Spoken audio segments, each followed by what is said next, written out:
Blessings in Jesus' name. So I'm just going to keep you informed as to how the situation progresses. Of course, I've been speaking quite regularly on what the government are trying to do now in the High Court and Court of Appeal of this country, failing to test the sections 115 and 117 of the Criminal Justice Act 2006, even though they knew all of the convictions that were once standing against me but have since been quashed, were dependent on whether those sections were constitutional or not.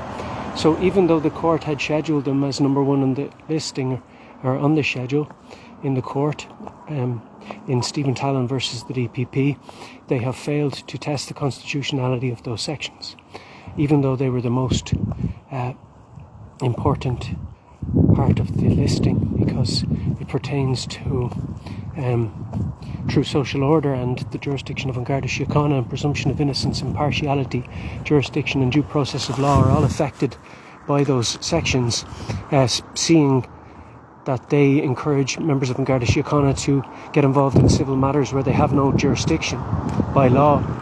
So these sections are clearly unconstitutional, and we see that they're now trying to have an appeal that's unopposed. Basically, there'd be nobody there to defend me. Nobody gave me notification of the closing date, and so the court has failed me. Now, the court are still communicating with a council that I dismissed. That's against the law. I dismissed them. I told them I want no further dealings with them, but the court are still trying to contact me through them. And then when they do contact me through my sister, which is low,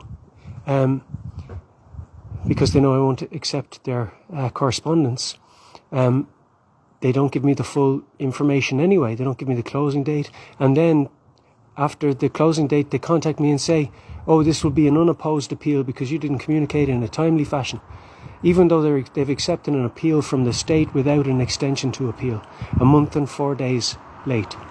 This is bias. This is not fair. This is ungodly and unlawful what they're doing up there, and they need to be rebuked.